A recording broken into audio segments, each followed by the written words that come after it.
Bonjour, futurs candidats au bac. J'espère que certains d'entre vous ont encore des difficultés à faire l'introduction d'une dissertation philosophique.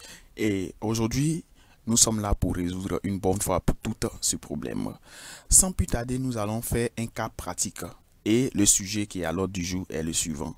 Le travail et la liberté sont-ils compatibles? Notez que lors des séances précédentes, nous avons déjà fait une étude parcellaire de ce sujet, ce qui signifie qu'il n'y a plus de problème au niveau de la compréhension. Vous pouvez revoir ces vidéos sur notre page. Et ce soir, je vais vous proposer deux introductions qui peuvent en quelque sorte vous aider à résoudre ce problème. Sans plus tarder, on passe à la première qui est notée EI1. Ici, on dit défini comme étant une activité physique et intellectuelle exercée par l'homme pour obtenir des revenus, le travail fait l'objet de plusieurs débats. Certains penseurs comme Bernard Dadier estiment que le travail après le travail l'indépendance. Autrement dit, le travail est source d'épanouissement, alors que d'autres comme Karl Marx affirment le contraire. Dans son travail, l'ouvrier ne s'affirme pas, mais il se nie. Donc ici, qu'est-ce qui se passe? On va créer un débat avec des citations, des auteurs qu'on connaît très bien, qui ont travaillé sur ces genres de thèmes, et on va les affronter. C'est ce qu'on dit créer un débat. Mais si vous êtes à l'examen que vous savez que vous n'avez pas assez de citations, vous pouvez utiliser une première citation, comme par exemple pour Bernard Dadier, et dans la deuxième partie, vous allez dire, alors que d'autres au contraire affirment que le travail est un obstacle à la liberté humaine. Voilà, si vous faites comme ça, ils ne vont pas vous condamner pour ça. C'est très bien d'ailleurs, vous pouvez le faire.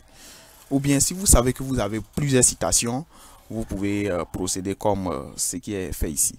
Mais attention, n'utilisez pas les mêmes citations dans le développement lorsque vous l'utilisez dans l'introduction. Non, non, non, si vous faites ça, c'est que c'est une erreur. Donc, de ces différents points de vue sur la compatibilité entre le travail et la liberté naît le problème suivant. Y a-t-il, ou bien quel rapport y a-t-il entre le travail et la liberté? Donc ici, on a annoncé le problème.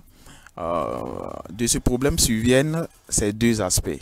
En quoi le travail et la liberté sont-ils compatibles? Toutefois, le travail n'est-il pas une entrave à la liberté humaine? Ou bien le travail n'est-il pas opposé à la liberté? Ou bien le travail et la liberté ne sont-ils pas opposés? Voilà, vous pouvez faire ça de cette manière.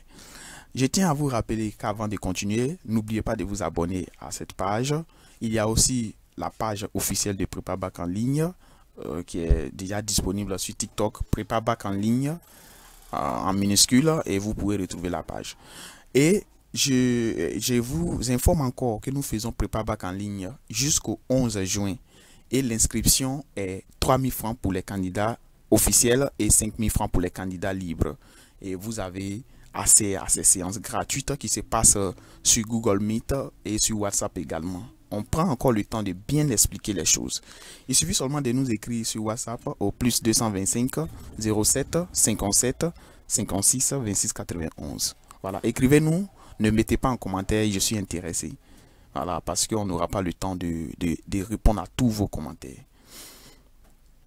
Alors, on passe à l'introduction 2, EI2. Ici, on va faire cette introduction, mais avec la définition des thèmes.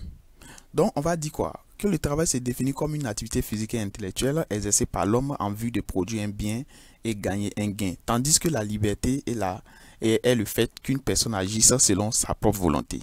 Ainsi défini, le travail semble jouer un rôle important dans la vie ou bien dans la liberté de l'homme. Or, les conditions des ouvriers semblent dire le contraire. Donc ici, on a défini le travail et la liberté. Il y a certaines erreurs que les gens font.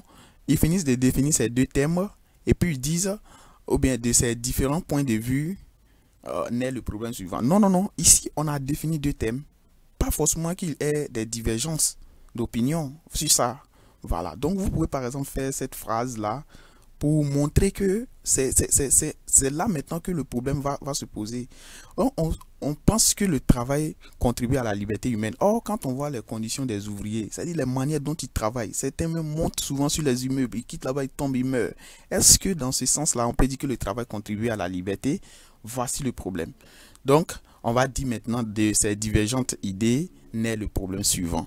Y a-t-il un lien de complémentarité entre le travail et la liberté? Donc, pour répondre à cette préoccupation, nous analyserons les aspects suivants. En quoi le travail et la liberté sont-ils conciliables? Toutefois, le travail n'est-il pas une entrave à la liberté humaine? Et vous avez fini. Donc, je tiens à vous rappeler que vous pouvez utiliser une ou bien des citations dans votre introduction, ou bien vous pouvez utiliser des définitions des thèmes clés du sujet, et puis maintenant mettre un lien entre les définitions là et puis l'annonce du problème.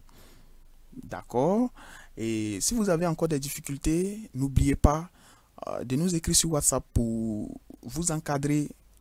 En tout cas, il y a 3 formes d'encadrement que nous pouvons vous proposer. Voilà, encadrement en groupe et puis encadrement privé. Bon, il y a d'autres aussi, d'autres formes de suivi et évaluation, tout ça. Mais venez vous inscrire au prépa bac, nous allons résoudre ce problème. Alors, la seule question que j'aimerais vous poser, si vous étiez à l'examen, laquelle de ces introductions choisirez-vous? E1 ou bien E2? Mettez ça en commentaire. Merci et bonne soirée à vous.